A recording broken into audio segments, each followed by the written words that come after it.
Oh my goodness me.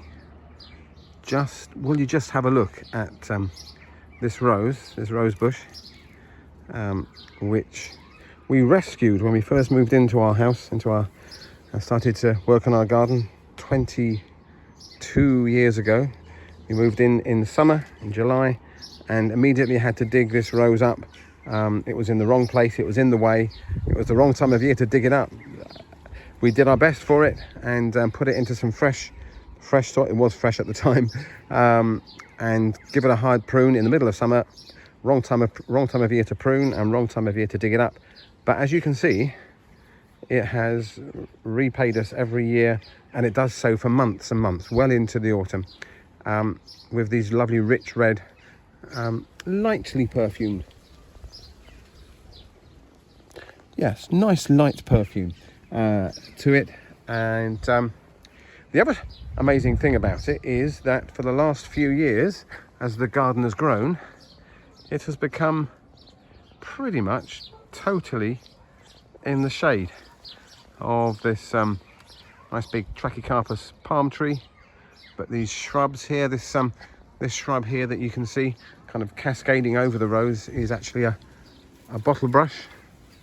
There's the flowers just starting on that, and more to come as well. These are all flower buds here, and it's shaded in the morning by this privet ball that we've cut back, and this big sambucus that was in flower last month. Got a few berries coming on it, so it gets at best an hour or two of only dappled sunlight, and yet it gives us this amazing show of roses. It's almost like it's thanking us for saving it all those years ago. And if you're wondering what we do to look after it, well, we give it a hard prune, as you'll see in one or two of my previous videos. We give it a hard prune in March, in early spring, and that gets us lots and lots of all kind of fresh new growth, which in the main looks healthy. We've got a bit of this sort of damage here, which I think may be leaf miner. I'm not sure. I'm sure someone could tell me.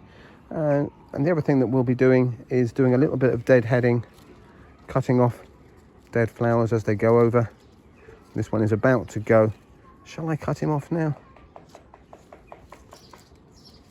Do you know, I'm going to give him another day or two because he's still looking lovely. We can see him from the house. And if you want to know about deadheading this here rose, I'll put a link in at the end of this video and in the description below, where you can see how we do the kind of the summer deadheading to encourage more flowers into the autumn. What a beauty! Roses can grow in the shade. Now, while we're here, in order that we can encourage some more flowers, one way of doing that is deadheading, cutting off some of those dead flowers to encourage new growth, new buds. But also I'm going to give those roots there some fertilizer, and I'm increasingly, as you may have already noticed if you watch any of my videos, and if you don't watch any of my videos, why on earth not? Get subscribing now. Anyway, yeah, if you've watched any of my videos over the last year or so, you will notice that I've tried to become more planet friendly, organic in my approach, and I've cut back on my normal favorite high potash fertilizer, slow release, and I'm using fish blood and bone.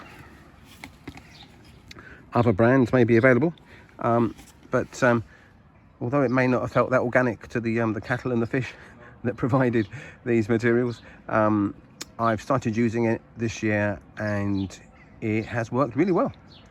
And I'm putting on a dose now in early July, as this first flush of flowers kind of is at its peak, so that with a little bit of deadheading, cutting off the dead flowers, and a little bit of fertilizer, we should expect to see more flowers coming in a month, 6 weeks time, towards second half of August, and certainly into September, and sometimes we then get a third flush in October, November. This fertilizer will certainly help. And I put this on just before the rain starts falling. It's just about to start raining now, and they forecast heavy rain this evening, so that should wash the fertilizer off the leaves of that ivy, which I might need to thin out because it's smothering the ground somewhat, and it'll work its way down to the soil and release the nutrients. I'll have a check tomorrow, and if there's any still kind of resting on the leaf surface there, I'll just get a quick watering can full of water and wash it off onto the ground beneath. And then over the next month, 6 weeks, those nutrients will gradually be released slowly. Notice my hand action there, that's indicating slow release. As the organic materials break down and release their nutrients.